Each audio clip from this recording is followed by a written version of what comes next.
So support is when like the stock may be dropping, but then it may like settle at $2.31 or something, or 2.21. It'll kind of stay there a little bit, and it won't go too much lower or too much higher. And that means like typically what it may break back out up or just stay or. Correct. That just kind of gives you a signal that, hey, price could go up from here. Confirmation of this support, and when it actually becomes support technically, is when we get confirmation. We would get a bigger candlestick. This is a signal, and then this would be confirmation because it's higher highs.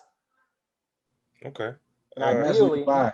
That's where you buy. That's where you buy.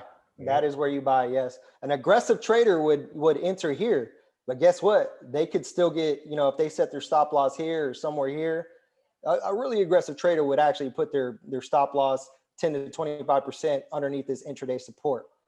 But that's a whole nother lesson.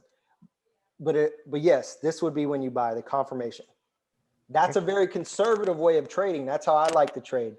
Now, when I was, a little bit younger and a little bit dumber, I would trade here, and then sometime price wouldn't do what I thought it would do. I'd be like, oh, this is support. It's finding support on the moving average.